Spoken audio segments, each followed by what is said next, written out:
Good evening, YouTube. This is Tired Metalhead Weatherman. I hope you guys have had a good Thursday. We're almost towards the end of the week. Partially saying that to you, but also to myself, because, geez, it's hot.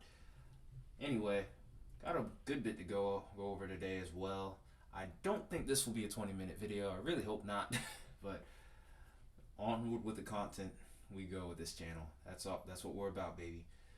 About volume. But anyway, have an ongoing severe weather event.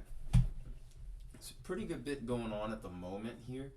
We have not tornado watches, but we have severe thunderstorm watches for Kansas and Nebraska, mainly towards central Kansas, but mainly centered towards central Kansas, but there are some parts of southern Nebraska that are in play. And then we also have a secondary slight risk area, which I'm also thinking that a lot of these storms are going to be slightly downtrending as they work their way towards Wisconsin and the far northern reaches of Minnesota. Now, keep in mind the threat doesn't necessarily end at this slight risk. There is a marginal risk, but I do think the intensity will start to drop off. So there's also been a secondary that area also has like a secondary slight risk. There are new storms popping up in South Dakota, right? Central South Dakota. Those could come into play as well. We look at the reports today. We have, as of right now, we have 6 tornado reports, far more than what I was expecting from this storm system, and we have 27 wind reports and 23 hail reports. This does seem like it's been on a little bit of a spike over the last few hours, so we could expect these numbers to go up. Anyone that has any severe thunderstorm or tornado warnings in this area tonight, definitely be on guard and be prepared. Let's go to Friday. And our slight risk area that we were looking at yesterday has gotten far bigger, actually. And we now have almost all of the northern plains, really, even trying to make a little push towards the central plains, at least under, at bare minimum, a marginal risk for severe weather. We have Bismarck, Rapid City, South Dakota, even as far west as Casper, Wyoming. There's a chance for you to see some severe storms. Then as far south as central Kansas, we can't forget the areas of Colby, Kansas. Stretches out as far east past Des Moines, Iowa as well. We also can't forget Duluth, Minnesota, and Minneapolis. We're going to have to be watching you too. But once we get towards that slight risk, that's when things really get interesting here. That's when we get Grand Forks and Fargo in play here. We get Aberdeen, South Dakota as well. We get Sioux Falls and Pierre. And then we get Valentina and the cities of Norfolk, Omaha, and Lincoln, Nebraska. All of you guys could be in line for some very severe storms tomorrow. Then we, of course, have this little slight risk around southern Florida and around northern Florida and into southern Georgia towards the peninsula. So let's go ahead and take a look at the hazards. And the tornado threat is slightly elevated as well, especially the further north you go. We're going to be especially watching Fargo and Grand Forks, and we may see if this tornado threat may potentially increase. Then we also have a secondary region that's centered around Nebraska mostly, and then parts of Iowa. This includes the cities of Des Moines, Lincoln, Omaha, Norfolk, Valentine. I don't know why I called it Valentine. I guess I'm thinking of hot sauce, like Valentine. And we also have McCook in play. So there is a 2% area around here. We'll have to watch both of these throughout the day tomorrow to see what unfolds here.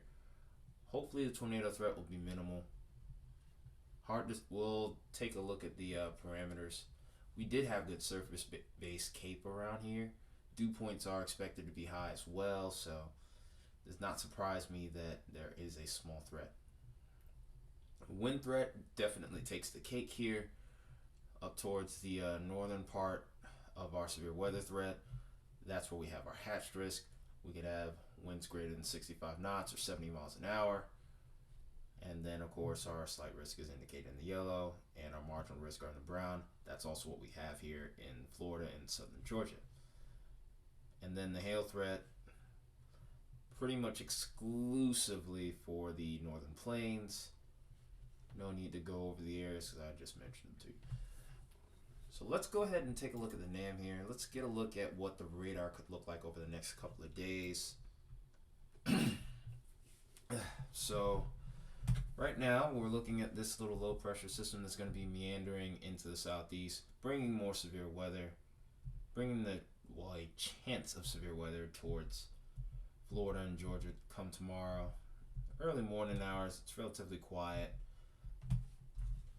Maybe some remnants of our of an MCS from this last storm system comes through, and then this quickly dissipates. But then new storms will probably be expected to form late into the evening. I'd say about 4 or 5 o'clock Central Time, and business will only pick up from there.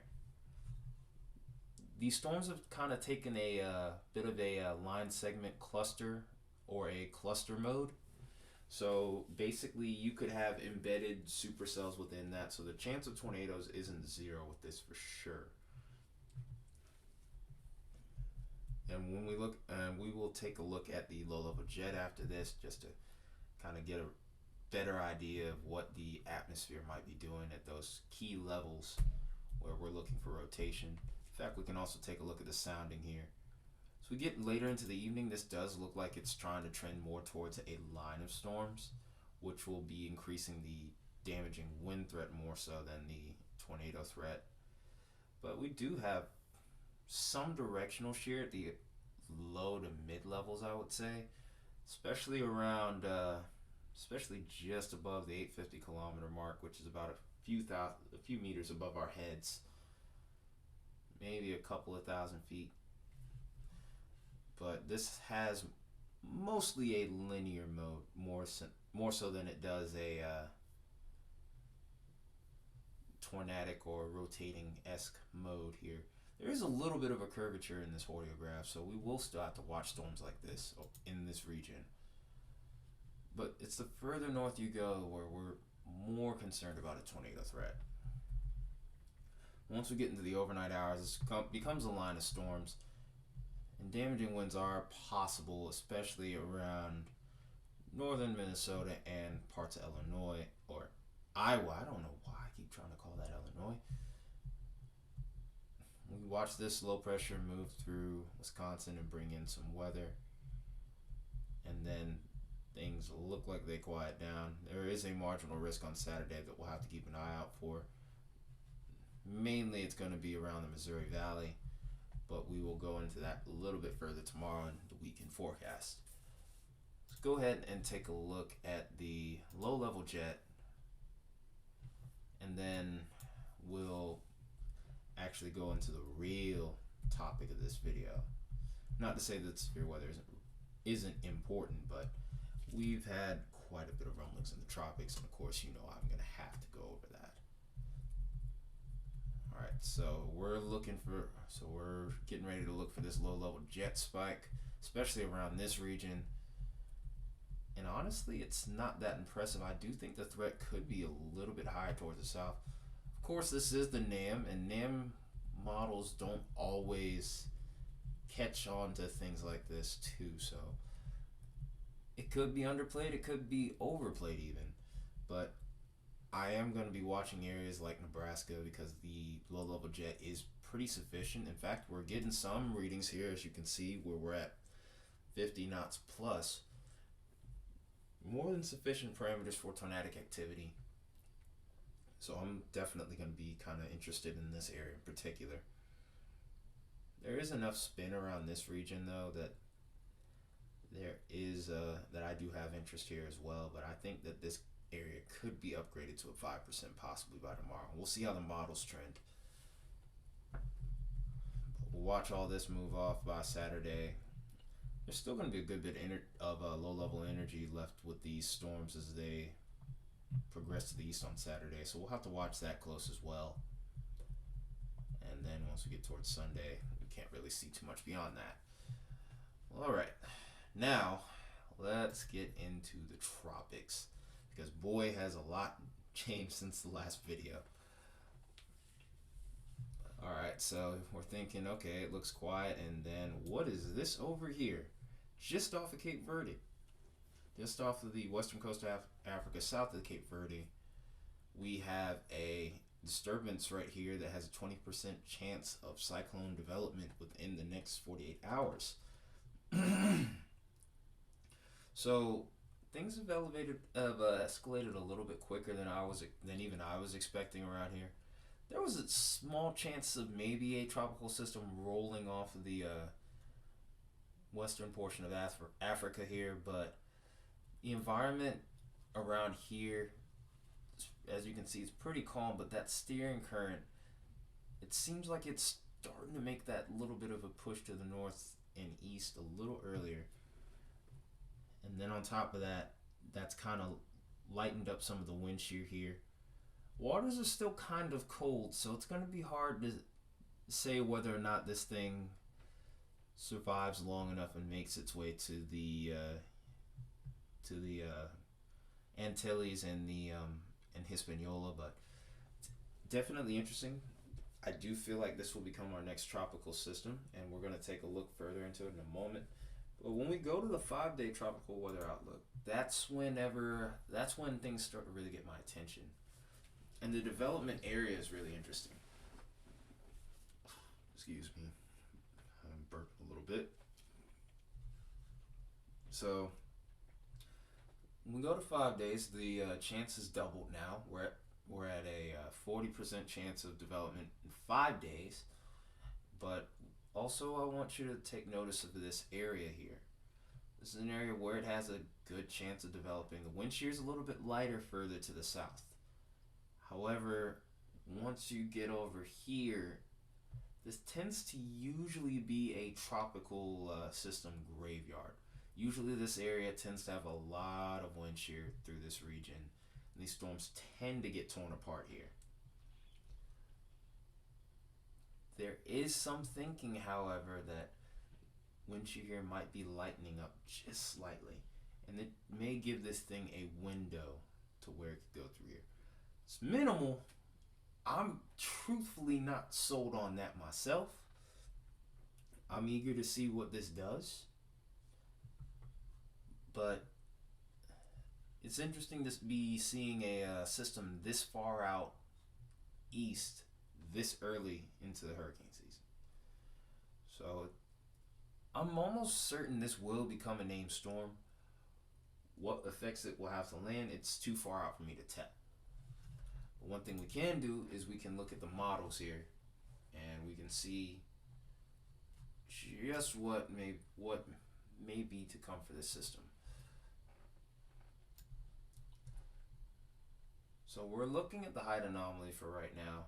I don't have a lot of tools to work with right now because, I mean, this storm has barely gotten its act together and it's in a pretty weird spot, so I'm not too sure how I'm gonna get a good hold of it.